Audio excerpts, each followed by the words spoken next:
जय हिंद दोस्तों, जय श्री कृष्णा, जय श्री राम। आज हम पढ़ने वाले हैं प्रैक्टिस सेट 3, क्योंकि प्रैक्टिस सेट 3 में हम लाए हैं आपके लिए 20 यानी एमसीक्यू 20 इंपॉर्टेंट क्वेश्चन, जो कि एसएससी जीडी जो आपकी परीक्षा 20 फरवरी से स्टार्ट होने वाली है उसके लिए है। यदि आप चाहते हैं कि आप आर्मी में जाएं, आप चाहते हैं कि आप एसएससी जीडी तैयारी करें, आपके यानी बदन पर वर्दी हो, तो आपके लिए जो आपके 50 प्रैक्टिस सेट हैं यानी कि बहुत ही महत्वपूर्ण कारगर साबित होने वाली है। मैं आपसे वादा करता हूं, यदि आपने ये 50 प्रैक्टिस सेट लगा लिए, यदि आपने 50 प्रैक्टिस सेट लगा लिए, तो मैं आपसे वादा करता हूं कि आप 15 प्लस करके ही आओगे। कितने? आप 15 प्लस करके ही आओगे, आई प्रोमिस यू। यदि आप 50 प्रैक्टिस सेट लगा लेते हो, और ये प्रैक्टिस सेट होंगे ना ही 1 घंटे के होंगे ना ही 2 घंटे के, ये सिर्फ प्रैक्टिस सेट आपके होंगे 5 से 10 मिनट के होंगे। याद रखना, 5 से 10 मिनट के आपके प्रैक्टिस सेट होंगे, ना 1 घंटे के ना 2 घंटे के। ठीक है, तो अपना पहला क्वेश्चन है, अंतरराष्ट्रीय अंतरराष्ट्रीय ओलंपिक दिवस कब मनाया जाता है। यानी आपको बताना है अंतरराष्ट्रीय ओलंपिक दिवस कब मनाया जाता है। ये मनाया जाता है 23 जून को। याद रखना है, 23 जून को मनाया जाता है आपका अंतरराष्ट्रीय ओलंपिक दिवस। आपका अगला प्रश्न है, पंडित समता प्रसाद का संबंध किस वाद्य यंत्र से। यानी आपको बताना है पंडित समता प्रसाद का जो संबंध है किस वाद्य यंत्र से, तो इसका सही उत्तर हो जाएगा तबला। ये बात याद रखना कि पंडित समता प्रसाद का जो संबंध है वो तबला से है। ठीक है, आपका अगला प्रश्न है, माई ड्रीम माई टाइम, यानी माई ड्रीम माई टाइम किस एथलीट की, यानी ऐसा कौन सा धावक है जिसकी ये पुस्तक है। यानी माई ड्रीम माई टाइम, जो आपका माई ड्रीम टाइम किसकी पुस्तक है। ये पुस्तक है एस्ले बाल्टी की। किसकी पुस्तक है ये? एस्ले बाल्टी की पुस्तक है माई ड्रीम टाइम। याद रखना, यानी जो माई ड्रीम टाइम है ये आपकी बहुत ही इंपॉर्टेंट यानी पुस्तक है, इसको आप याद रख लेना। ठीक है, आपका अगला प्रश्न है, उद्देश्य प्रस्ताव कब पेश किया गया था। ये आपको उद्देश्य प्रस्ताव था, ये कब पेश किया गया था। तो ये पेश किया गया था आपका 13 दिसंबर 1946 को। कब पेश किया गया था ये? 13 दिसंबर 1946 को। आपका अगला प्रश्न है, कांग्रेस के दूसरे मुस्लिम अध्यक्ष कौन थे। यानी कांग्रेस के दूसरे मुस्लिम अध्यक्ष कौन थे, तो वो थे रहमतुल्लाह सयानी। कौन थे? रहमतुल्लाह सयानी थे कांग्रेस के दूसरे मुस्लिम अध्यक्ष। ठीक है, आपको बताना है कांग्रेस के पहले मुस्लिम अध्यक्ष कौन थे। ठीक है, आपको बताना है कमेंट करके। आपका अगला प्रश्न है, सुजाता मोहपात्रा का संबंध किस नृत्य से। यानी आपको बताना है जो सुजाता मोहपात्रा है इनका संबंध किस नृत्य से, तो इसका सही उत्तर हो जाएगा ओडिसी नृत्य से। किससे? ओडिसी नृत्य है कहाँ का? ये है आपका ओडिशा का। कहाँ का है ये आपका ओडिशा का ओडिसी नृत्य। याद रखना। आपका अगला प्रश्न है, अंतरराष्ट्रीय बुकर पुरस्कार की स्थापना कब की गई थी। जो आपका अंतरराष्ट्रीय जो बुकर पुरस्कार है इसकी स्थापना कब की गई थी। इसकी स्थापना कहीं की गई थी 2005 ईस्वी में की गई थी। याद रखना। ठीक है, आपका अगला प्रश्न है, बर्मा को किस अधिनियम द्वारा भारत से अलग किया गया था। जो आपका बर्मा था, बर्मा को किस अधिनियम यानी किस एक्ट के द्वारा भारत से अलग किया गया था, तो आपका है एक्ट 1935 यानी अधिनियम 1935 के तहत भारत से अलग किया गया था। किसको? बर्मा को। याद रखना।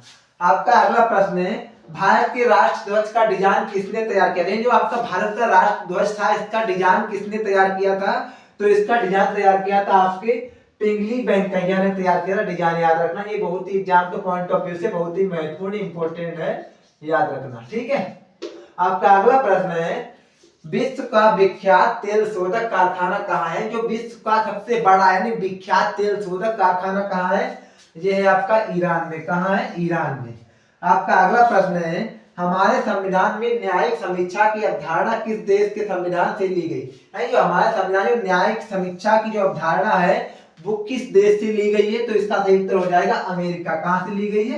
अमेरिका से। याद रखना, आप एग्जाम के पॉइंट ऑफ व्यू से वेरी इंपॉर्टेंट है। याद रखना।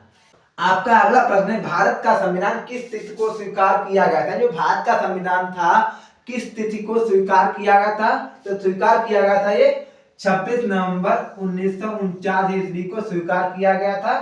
आपको बताना है ये लागू कब हुआ था, कब लागू हुआ था, आपको कमेंट करके बताना है। ठीक है, आपका अगला प्रश्न है, पंचशील समझौता किन दो देशों के बीच हुआ था? जो आपका पंचशील समझौता था, ऐसे कौन से दो देश थे जिनके बीच हुआ था? तो आपके हैं वो देश भारत और चीन है। भारत और चीन के बीच हुआ था पंचशील समझौता। ठीक है।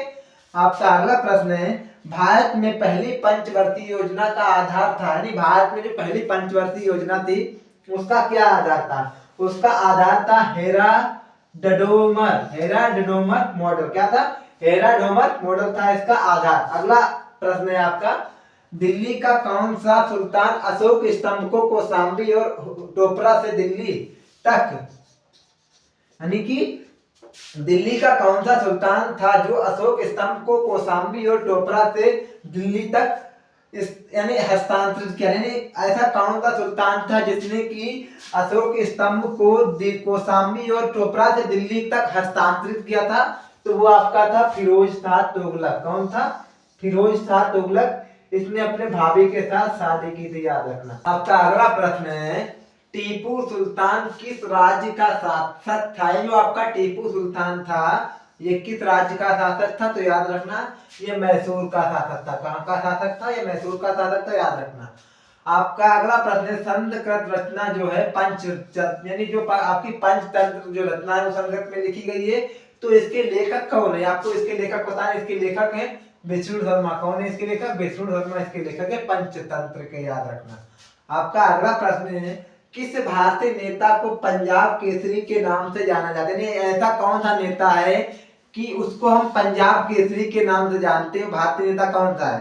तो भारतीय नेता का नाम है लाला लाजपत राय। आपको बताना है ये कैसे मारे गए थे। आपको बताना है किस तरीके से मरे गए, यानी किस तरीके से मारे गए थे, आपको बताना है। ठीक है। आपका अगला प्रश्न है, अंतरराष्ट्रीय न्यायालय कोर्ट में कुल कितने न्यायाधीश होते हैं? जो आपका अंतरराष्ट्रीय यानी आपका कोर्ट होता है, न्यायालय होता है, उसमें कितने न्यायाधीश होते हैं? तो उसमें न्यायाधीश होते हैं आपके 15। कितने जज होते हैं आपके?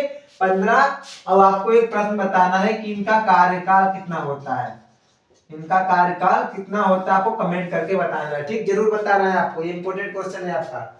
आपका अगला प्रश्न है, भारत का संविधान पहली बार कब संशोधित हुआ था? यानी भारत के संविधान में पहली बार कब सुधार किया गया था? तो सुधार इसमें किया गया जून 1951 में, इसमें पहली बार सुधार किया गया था, याद रखिए। भारत का जो संविधान था इसको पहली बार कब संशोधित किया गया? तो संशोधित को किया गया था जून 1951 में।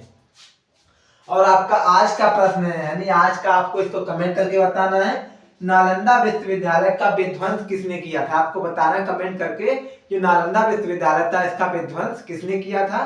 ठीक है, तो आपको इसको कमेंट करके बताना है।